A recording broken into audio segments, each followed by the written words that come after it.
Hey everyone, and welcome. It's the TRJ Live Show, episode 43. I'm going to do a book review today, Two Meals a Day by Mark Sisson. So, welcome everybody, and welcome to the show. All right, hang on half a second. I got to make sure I'm live here on Instagram. Make sure I'm live on YouTube as well, too. And for anybody watching from YouTube or Instagram, welcome to the show. Glad to have you. And of course, Facebook. Welcome from Facebook as well, too. Just make sure everything's working fine.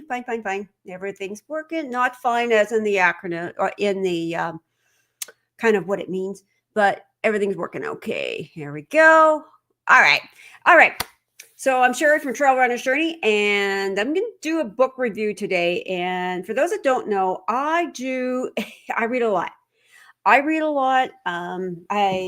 background is medical, and I do read a lot because my whole thing is to be a better human today or tomorrow than what I am today, and better. I'm also very much into longevity, as well as being fit. So a lot of this prompted, I've always been into nutrition. I've always been into how I can be better, as well as how I can improve my fitness. And I want to keep on doing this. I'm not satisfied with, okay, I've done that for this period of time, so I'm just going to retire. To me, retirement is doing what I really like. And what do I really like doing? I really like being active, being fit, and being the best I can be. Bottom line. So I've done a lot of research in both, like we've had the high carb, and then there was the, oh my gosh, everyone has to go. Everyone is the low fat. I've been through those eras. And right now it's coming to what is actually the best way to eat, because there's a lot of input. If you look back in time, go back in time, and you look at, everyone had a garden, people had farms. It's not the same this way anymore. So there's been a lot of influence by the food industry, also by industrialized farming. So if you look at yourself in the mirror, and I can say this for myself, I look at myself in the mirror, hey, I'm fit. I run ultra marathons. And why have I got belly fat hanging on? How come there's belly fat? That's not supposed to be there. And when I look at that, so why? Why is it that I'm fit? I can go through the various workouts, all that neat stuff, but I still have extra fat hanging on. Am I the only one out there like that? Or is there anybody else have something? Okay. And how many of you have gone through the phase of where you have to eat? You have to eat for, how many meals a day and snacks, or else you get the real hangries. And oh, believe me, I've been there, and I'm not a nice person. I'm not a nice person when I'm in the hangries. So there's got to be a better way. There has to be a better way. So I've been looking at more and more of being the fat burner. And I got into this when I'm into endurance training, because a lot of it is zone 2. So you're burning fat anyway. However, I'm looking at, the fueling. The fueling is all carb based. It's all sugar. Is there a different way? So I'm going to review the book today. I'm reviewing is 2 Meals a Day, Lose Fat, Reverse Aging, Break Free from Diet Frustration Forever. Ooh, that sounds really good. And it's supposed to be simple and sustainable. Now, when I said those words, how many of you went, really? How many of you tried stuff and it didn't work? And it's a never-ending process.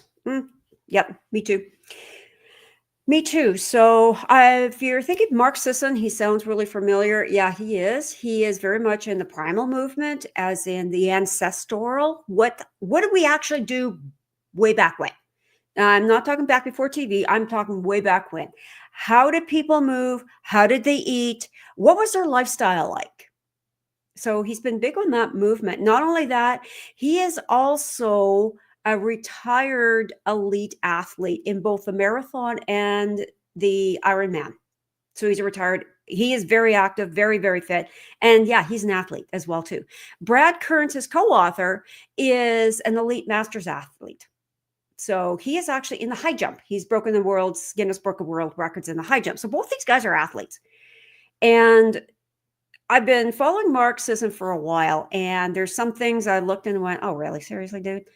But there's some things that are coming around now that I'm going, maybe he's got something to it. So I'm reviewing the book today, and I'm going to give you, honestly, what I think about it. I'm going to give you my insights as well, too, as well as, is this a read, yes or no? So let's go in here.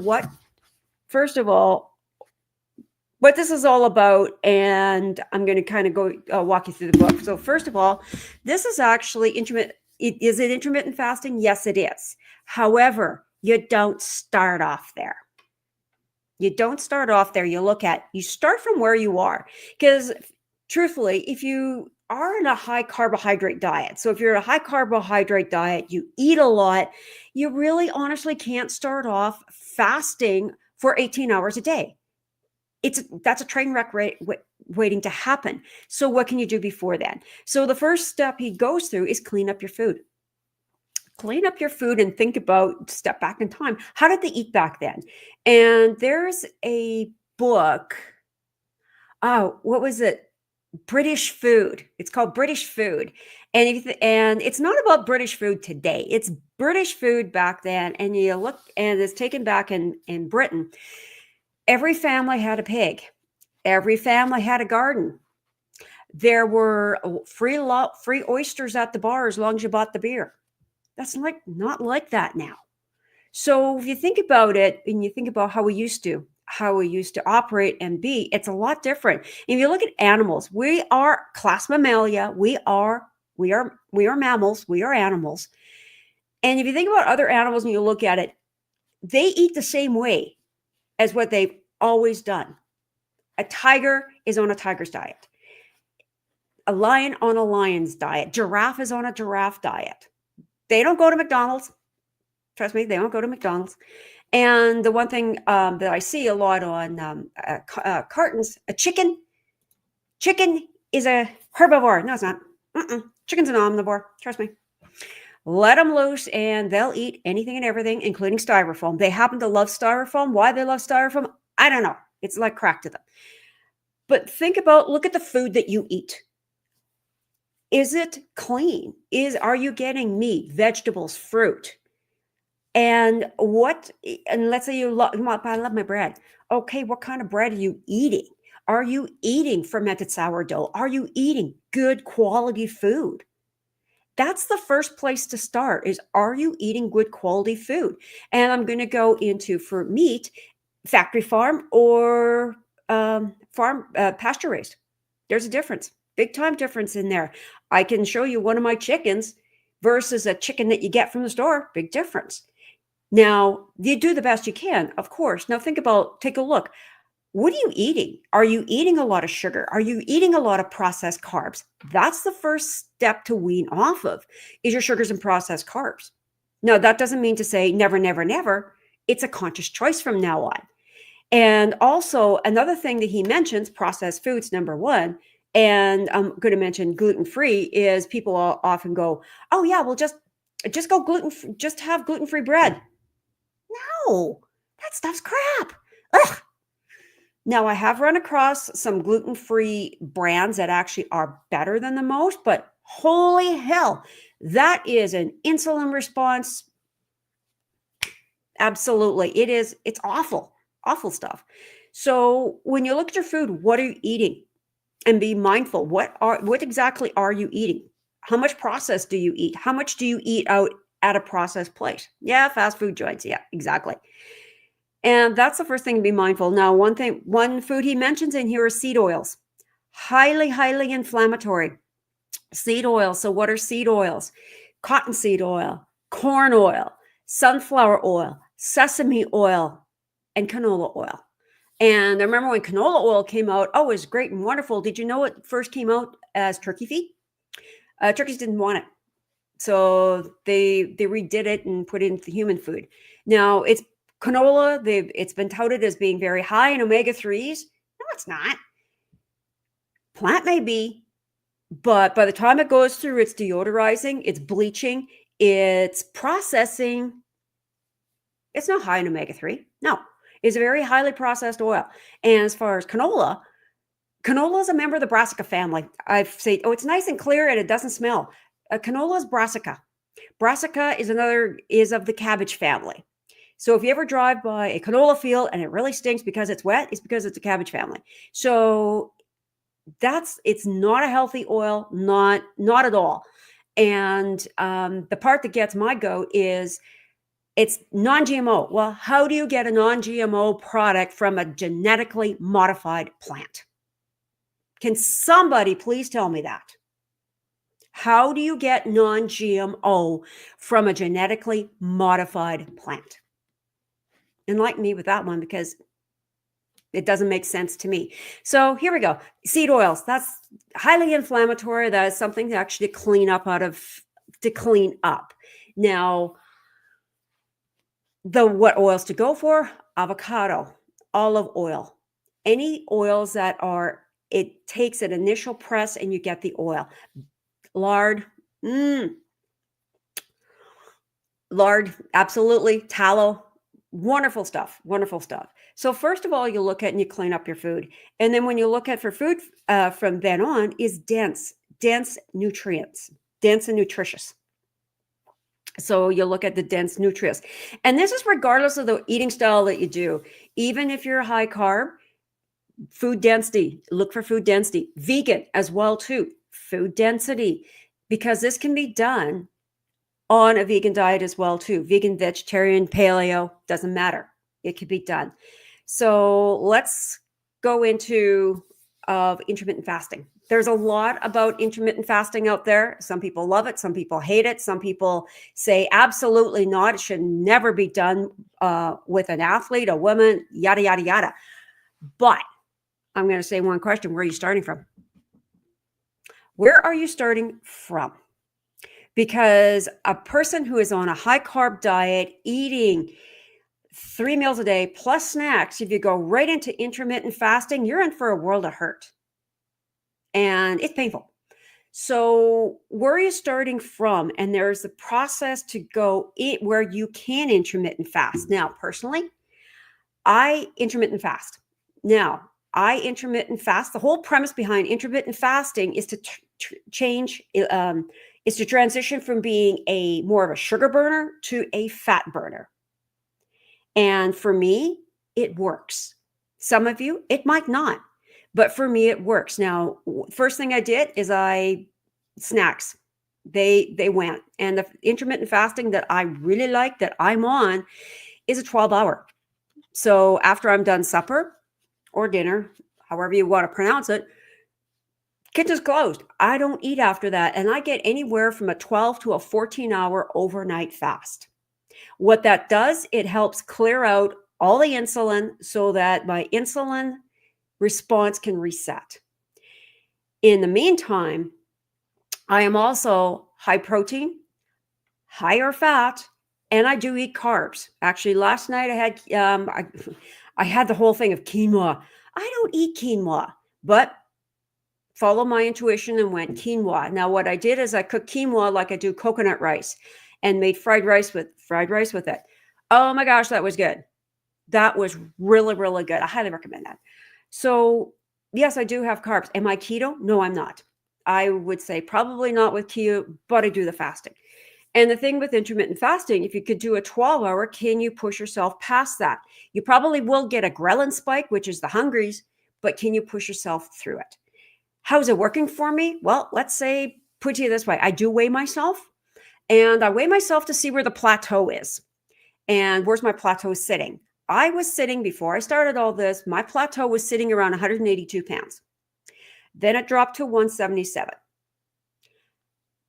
And it dropped again to 174. And I'm now plateauing at 171. So I like it. Now, am I dragging my ass around? No, I'm not. And that's one thing he mentions, is the fact that it shouldn't be hard. It shouldn't be an absolute, and it shouldn't be hard. If you're looking at, I want to do an 18-hour fast and eating in a 6-hour window, and if you're forcing yourself, that's not that's not doing any good. This has to come naturally. This has to come as it's easy, as he says, simple. So intermittent fasting, you start like with a 12-hour, even an overnight. Okay. No snacking. 12 hour is then graduated to a 16-hour fast with an 8-hour eating window, an 18-hour and a 6-hour window, and then there's a 24-hour fast. And he does give a protocol. It's called his turbocharge, and it goes through the book. And he also says, do not do it if you're not metabolically fit. So if you're starting from a place of where you're not metabolically fit, you have a high carb diet, no, don't do it. It has to be eased in. And one thing that's out there that is pushed, that female athletes, absolutely not. Well, the one thing about that is how carb dependent is that female athlete? And is that female athlete very lean? Okay. Because think about it, females, we in evolution, we're supposed to make babies, and we need a certain amount of fat so that we can carry that baby to full term. So with a female athlete, how lean? If you're already very lean, long-term intermittent fasting might not be the way to go for you. Can you do adjustments so that you can keep your body fat lower? Yeah, you can. But the hardcore stuff, not exactly recommended. And he does address that in the book. He does mention about female athletes in there. Now, the whole thing is this: to be flexible. And a practice that you can do, and actually I really like, is eating to 80% satiety. Okay. And one step before that is eat mindfully. And what he recommends is chewing everything 20 times before you swallow it. Now, how many people eat like a steam shovel? Like they have a steam shovel and they're just shoveling it down. No, whoa. Whoa. It's hard on the stomach. It's hard on your small intestine for digestion. So slowly eating down and eat to 80% satiety. It's actually a Japanese method. Give that a try. It actually does work. And the whole thing is start from where you are. Start from where you are. Don't look at it and go, oh yeah, I'm going to do a 16-hour fast. Well, if you're eating 3 meals a day and snacks in between, that's it. Don't do that. You'll be in a world of hurt. It's a gradual ease in. It's just like you wouldn't run a marathon. You wouldn't run a marathon if you just started running yesterday. So like running, you have to ease into it. And the whole premise of this is to evolve from a carb burner to more of a fat burner. Now, am I looking at that for my endurance racing? Absolutely. Yes, I sure am. I'm looking at how I can be more of a fat burner on the course than being high carb. It's a work in progress. And the whole deal, eat 2 meals a day. Okay. My practice in the morning, I get up after my 12 to 13 at 14-hour fast, is I have my latte with protein milk. I have my coffee with protein milk and collagen. And then I don't eat till about noon. Am I hungry? Am I starving? No, I'm not. Is the fat coming off? Yes, it is. Am I happy? Absolutely. Absolutely. Now, other things he goes into is movement, and especially for longevity. And we've come through an era of no pain, no gain. That's actually got to be put to rest. Yes, there's times to push it, but you don't push it over the edge. And that's what's got to be called back. Now, one thing, walking every chance you can get. And how many people they're on their butt hours and hours a day? That is horrendously bad for you, horrendously bad for your hips, and especially with hip mobility, and also it's bad for immune system. Your immune system is not on a pump like with your heart and the blood supply. Immune system moves by movement, by actually getting out and walking. Another way the immune system gets around is foam rolling. Okay. Now I've heard foam rolling. Yes, it's bad. It's good. All depends the purpose of it. A nice foam roll does massage the muscles. And yes, that is good for you. It actually does feel pretty good. Gives your brain something else to think about other than the trigger point you have. So foam rolling actually is pretty good. Now for training, most people are overtraining. And that's something to think about. Take a look at your workouts. Are you overtraining and going way over the point you should be? One thing, I saw Brad Kearns in the Power Project. I think it's Dave Bell's Power Project on Spotify. It's a really good podcast. You should listen to it. And the one thing he said is, if you look at sprinters, Olympic sprinters, they sprint and then they fully recover before their next sprint. Say what? The workouts that I've seen is a 30 seconds on, 30 seconds off. How many minutes sprint? 30-second recovery. So we're going. Is that what we're supposed to do? And what about if we did our sprints? And the thing is, here's where it comes in: is fast as fast, slow as slow, hard as hard, easy as easy. So if we're sprinting, make our sprints, win sprints, make them hard, and then fully recover before we go out in the next one. Something to try. And the one thing he does mention, especially for in the jogging or in the walking, is the MOF method. And yes, Dr. Phil Moffatone is the one that tells about it. And I always thought it was MOF for Moffatone. No, it's actually maximum aerobic fitness, because where your MOF is, that is your maximum fat burning. So if you're going too much above your maximum fat burning, you're not fat burning, you're into sugar burning. So where's your MOF? It is 180 minus your age. That's where your heart rate's supposed to be. So if you're a person, you're 40, your MOF is 140 beats per minute. Usually that's in between zone 1 and zone 2. It's the cusp of that, zone 1 and zone 2. But that's slow. Yeah, because some people are supposed to slow down. If you're going too much, like trying to go faster, you're in the grain zone and you're not actually doing any good. Slow is slow, fast is fast. Those differences are what needs to happen. And I'm not the only one saying this. Actually, Jason Koop from Essentials for Ultra Running, a lot of run coaches are saying that as well too. Hard is hard, easy is easy. Fast is fast, slow is slow. So something to take a look at. He also goes into, I'm going to repeat the MOF again. It's 180 minus your age. And is that slow? Yeah, for me, I'm going, okay, this is a fast walk. This is a walk to a brisk walk for me right now. Do I feel like I am like, man, seriously? I want to go faster. Yes, on sprint day. That's when I can go faster. Be patient. I'm being patient right now. Is it hard sometimes? Yes, it is. So he also goes into the mindset. What kind of mindset are you in? Are you in attitude of gratitude?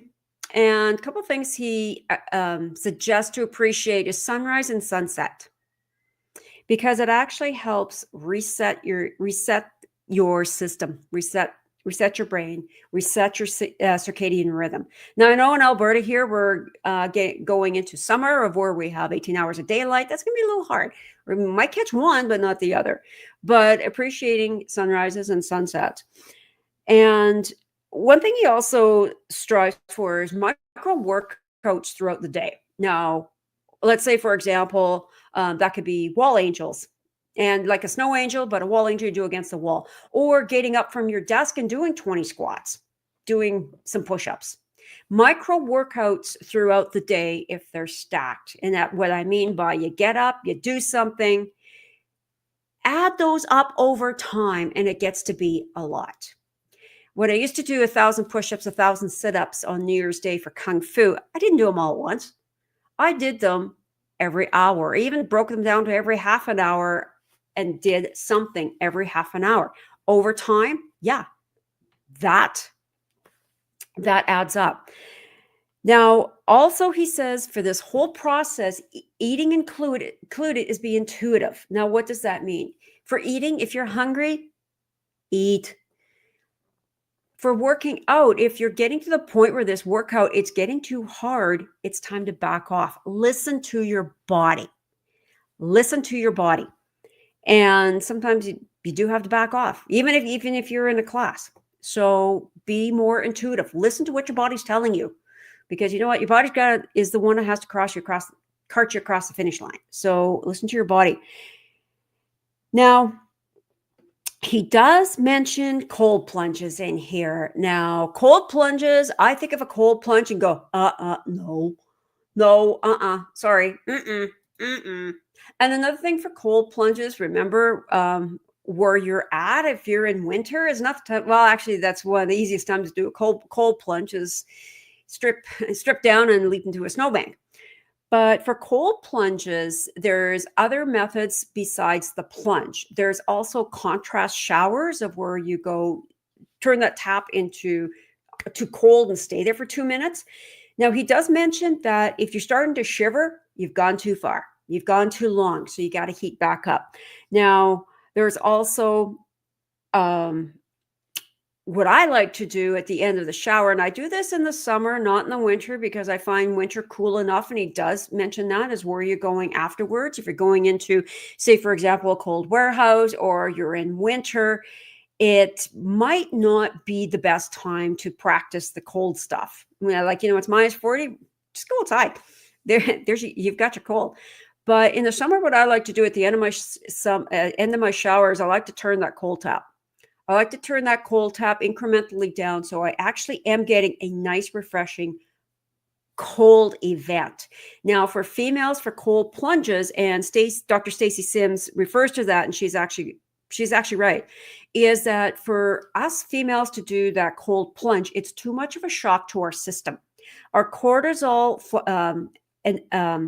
cortisol response, that's including the fight or flight response, is different than men. So it's actually too harsh for us.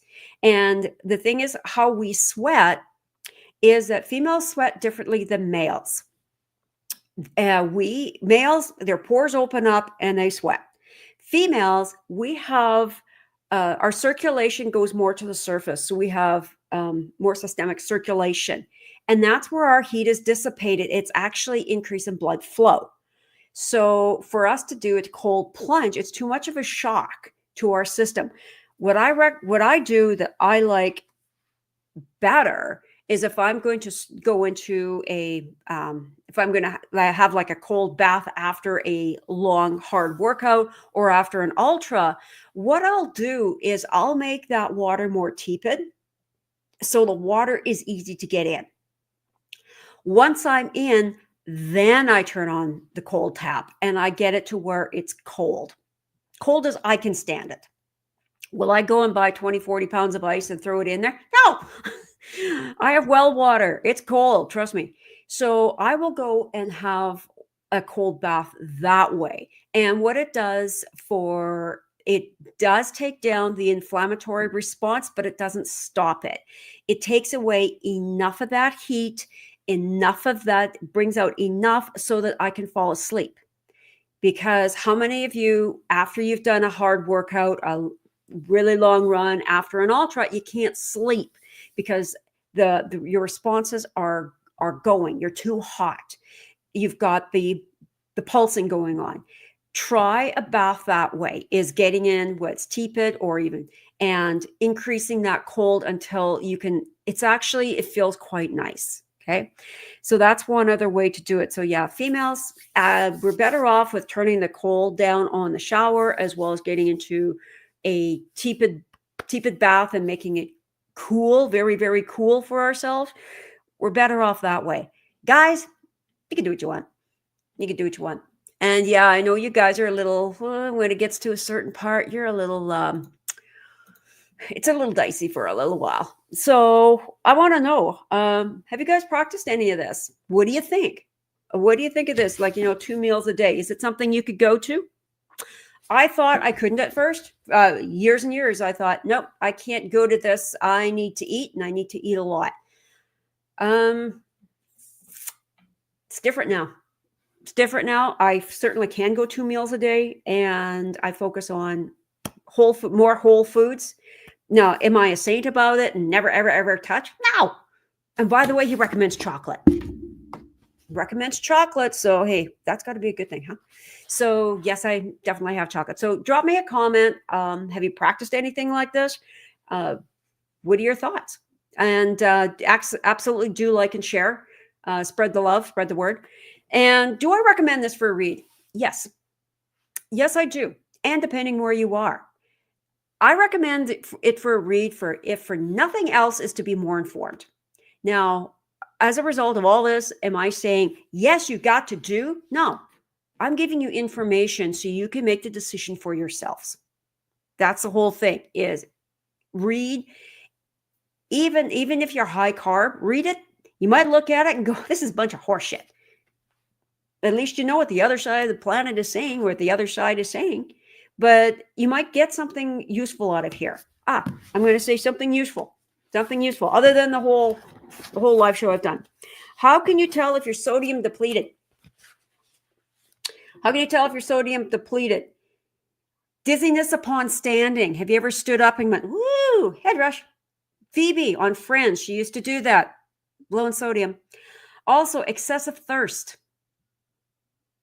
Now, we hear that with sugar. We hear that with diabetics, but there's also a couple other things that go along with diabetics, but excessive thirst. Do you have muscle spasms or muscle cramps? Do you have restlessness, irritability, or fatigue during the day?